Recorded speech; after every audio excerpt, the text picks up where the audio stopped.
Bonjour et bienvenue sur Actu du VTT et du GPS. Vous êtes nombreux à me poser des questions concernant le waypoint et la fonctionnalité du waypoint et surtout comment supprimer un waypoint.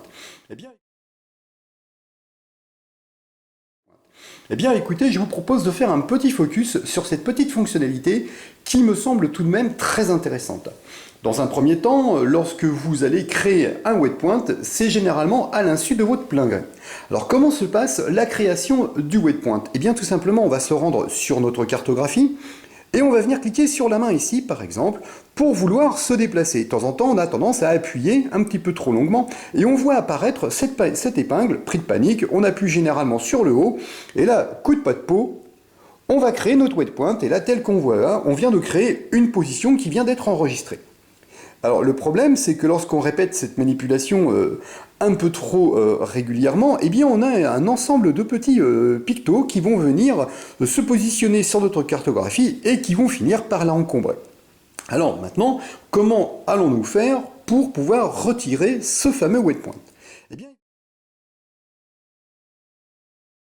je reviens sur mon écran d'accueil, où aller, enregistrer, position, je sélectionne ce fameux waypoint, donc je clique sur le haut de l'écran, sur le petit stylo, et tout simplement, je vais venir le supprimer. Voilà, eh bien, il vient de disparaître de ma liste.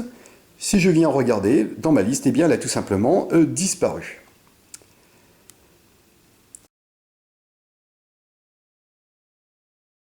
Et ce fameux waypoint peut être aussi un point très intéressant. Vous souhaitez marquer le point de votre habitation ou le point de départ, alors comment vous allez effectuer?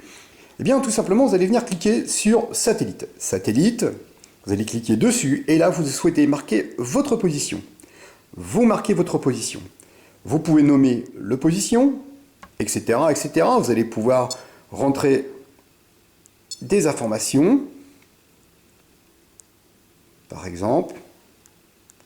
Voilà. Tout simplement, je viens de marquer la position de mon domicile, et bien, ce qui veut dire que lorsque je me situerai en forêt, si je souhaite tout simplement revenir à mon domicile, et bien, tout simplement, comment je vais faire? Eh bien, je vais aller sur où aller, enregistrer, puisque je viens d'enregistrer ma position, je vois maison, et là, je dis quoi? Eh bien, je dis où aller, et je vais tout simplement laisser mon GPS me guider entre le point où je me situe et mon domicile, et là, il va me créer tout simplement mon guidage. Donc c'est vraiment un point essentiel et intéressant qui va me permettre de pouvoir, de revenir chez moi, par exemple.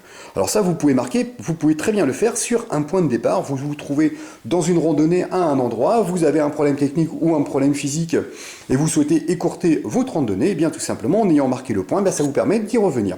Alors vous pouvez le faire vraiment avec plein d'autres choses, c'est-à-dire par exemple, vous avez sélectionné un point d'intérêt et vous souhaitez y revenir, il vous suffira tout simplement de le sélectionner, d'activer la navigation et le GPS vous proposera bien sûr un guidage pour retourner à ce fameux waypoint. Voilà, j'espère avoir répondu aux questions des internautes concernant l'utilisation du waypoint. Je vous dis à très bientôt sur Actu du VTT et du GPS.